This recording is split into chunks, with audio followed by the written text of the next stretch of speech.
Hi friends, ஆப்ப மாவு அரைக்க கிரைண்டர் இல்லாமல் மிக்ஸி வச்சு ரொம்ப ஈஸியாக ஆப்ப மாவு ரெடி பண்ணிடலாம். இந்த மெத்தடில் ஆப்பம் நடுவில் சாஃப்டாகவும் சுற்றி கிறிஸ்பியாகவும் வரும். வாங்க இப்போ மிக்சியில் எப்படி ஈஸியாக ஆப்ப மாவு ரெடி பண்ணி பெர்ஃபெக்டாக சுடலான்னு பார்க்கலாம். வீடியோவை ஸ்கிப் பண்ணாமல் பாருங்கள் ஃப்ரெண்ட்ஸ். நீங்களும் சூப்பர் சாஃப்ட் அண்ட் டேஸ்டியாக ஆப்பம் ரெடி பண்ணலாம். ஃபஸ்ட்டு ஆப்பம் ரெடி பண்ணுறதுக்கு அரிசி ஊற வச்சுக்கணும். அதுக்கு முதல்ல பச்சரிசி எடுத்துக்கோங்க. பச்சரிசி நான் இதுக்கு 1.5 கப் அளவு சேர்த்துருக்கேன். ரேஷனில் வாங்கினது கடையில் வாங்கினது எதுனாலும் எடுத்துக்கலாம். ஃபஸ்ட்டு 1 கப் சேர்த்துட்டேன். இப்போ 1/2 கப் அளவு பச்சரிசி எடுத்திருக்கேன். மீதம் இருக்க இதே 1/2 கப்பில் இட்லி அரிசி எடுத்துக்கோங்க. 1.5 கப் அளவு பச்சரிசிக்கு 1/2 கப் அளவு இட்லி அரிசி சேர்க்கணும். இட்லி அரிசி பச்சரிசி சேர்த்து மொத்தமாக 400 கிராம் அளவில் அரிசி எடுத்திருக்கேன். நீங்கள் வீட்டில் இருக்க கப் இல்லைன்னா கிளாஸில் கணக்கு வச்சு எடுத்துக்கோங்க. நான் இன்றைக்கி எடுத்திருக்க அரிசி ரேஷனில் வாங்கின பச்சரிசி தான் எடுத்திருக்கேன். ரேஷனில் வாங்கின பச்சரிசி இருந்தால் சேர்த்துக்கோங்க. இல்லைன்னா நீங்கள் கடையில் வாங்கின அரிசி கூட சேர்த்துக்கலாம். ஆப்பம் சூப்பராக வரும். இப்போ இந்த அரிசியை நல்லா கழுவி சுத்தம் பண்ணிக்கணும். 4-5 முறை நல்லா கழுவி கையில் இந்த மாதிரி அழுத்தம் கொடுத்து பிசைஞ்சு விட்டு கழுவி சுத்தம் பண்ணிக்கோங்க. அப்போ தான் ஆப்பம் நல்லா பிரைட்டாக ஒயிட்டான கலரில் இருக்கும். இப்போ இதை கழுவி நல்லா சுத்தம் பண்ணினதுக்கப்புறமா அரிசி மூழ்கிற அளவு தண்ணி சேர்த்துக்கோங்க. இப்போ தண்ணியெல்லாம் சேர்த்தாச்சு. இது கூடவே 1 டேபிள் ஸ்பூன் அளவு உளுந்து சேர்த்துக்கோங்க. உளுந்து சேர்க்குறனால ஆப்பம் நல்ல சாஃப்டாக இருக்கும். அடுத்ததாக 1/4 டீஸ்பூன் அளவு மட்டும் வெந்தயம் சேர்த்துக்கோங்க. வெந்தயம் சேர்க்குறனால ஆப்பம் ஓரங்களில் சுற்றி லேசான ப்ரௌன் கலரில் கிடைக்கும். அது போக இது குளிர்ச்சியும் கூட, கண்டிப்பாக சேர்த்துக்கோங்க. அதிகம் சேர்த்துட வேணாம். இப்போ இதை லேசாக கைகளால் கலந்து விட்டுட்டு ஒரு மூடி போட்டு ஊற வச்சுக்கலாம்.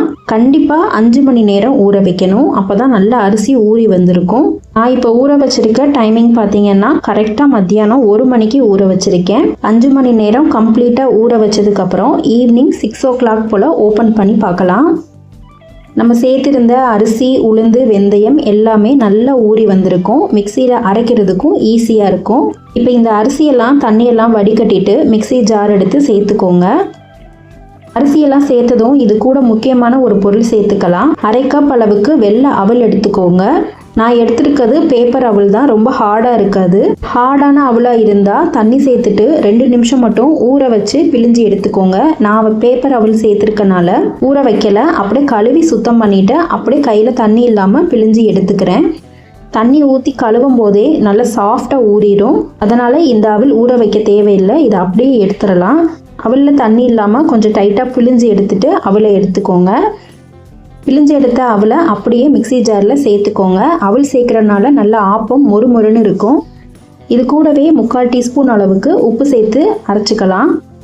கல்லுப்பு சேர்க்குறீங்கன்னா 1/2 டீஸ்பூன் அளவு கல்லுப்பு சேர்த்து அரைச்சிக்கோங்க. அரிசி ஊற வச்சுருந்த தண்ணியில் 1 கிளாஸ் மட்டும் ஃபஸ்ட்டு தண்ணி எடுத்து சேர்த்துட்டு அரைச்சிக்கோங்க. ரொம்ப கெட்டியாக அரைக்காமல் தேவைப்படுற அளவு தண்ணி சேர்த்து கொஞ்சம் லூஸான பக்குவத்தில் அரைச்சி எடுத்துக்கோங்க. மாவு ரொம்ப நைஸாக அரைக்கக்கூடாது, லேசான கொரப்பில் அரைச்சி எடுத்துக்கணும். மாவை ரொம்ப நைஸாக அரைச்சோம்னா சுற்றி ஓரங்களில் மொறுமொறுப்பாக இருக்காது ஆப்பம். அரைச்ச மாவெல்லாம் ஒரு பாத்திரத்தில் சேர்த்துட்டு மிக்ஸி ஜாரில் தண்ணி சேர்த்து கழுவி ஊற்றிக்கோங்க. இப்போ மாவை நல்லா கலந்து விட்டுக்கோங்க. மாவு நல்லா தண்ணியாக இருக்கணும். பாருங்கள், இந்த அளவுக்கு மாவு தோசை மாவை விட லூஸான பதத்தில் இருக்கணும்.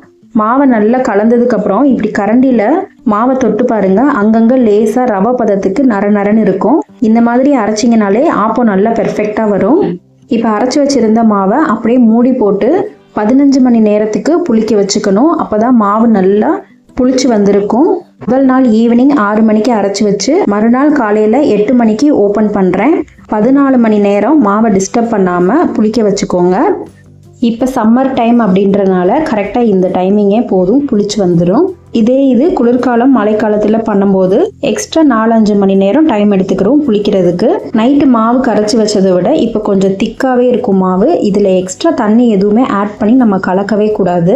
அதுதான் ஆப்பத்துக்கு முக்கியமான ஸ்டெப்பே. நம்ம இதில் தண்ணி கலந்து ஊற்றினோம்னா சதன்னு இருக்கும், ஆப்பம் நல்லா வராது. இப்போ மாவு கலந்துட்டு இது கூடவே 1/4 டீஸ்பூன் அளவு மட்டும் ஆப்ப சோடா சேர்த்துக்கோங்க. இது ஆப்ஷனல் தான், உங்களுக்கு விருப்பம் இல்லைன்னா நீங்கள் இதை சேர்க்க தேவையில்லை. ஆப்ப சோடா சேர்த்ததுக்கப்புறம் நல்லா கலந்துட்டு 1 மணி நேரம் திருப்பி மூடி போட்டு நல்லா ஊற வச்சுக்கணும். 8 o'clock போல் ஆப்ப சோடா சேர்த்து நல்லா கலந்துட்டு மூடி போட்டுக்கோங்க. நல்லா கலந்ததும் மூடி போட்டு வச்சுருங்க. இந்த 1 மணி நேரம் கேப்பில் ஆப்பத்துக்கு என்ன சைடிஷ் பண்ண போகிறீங்களோ அதை ரெடி பண்ணி வச்சுக்கோங்க.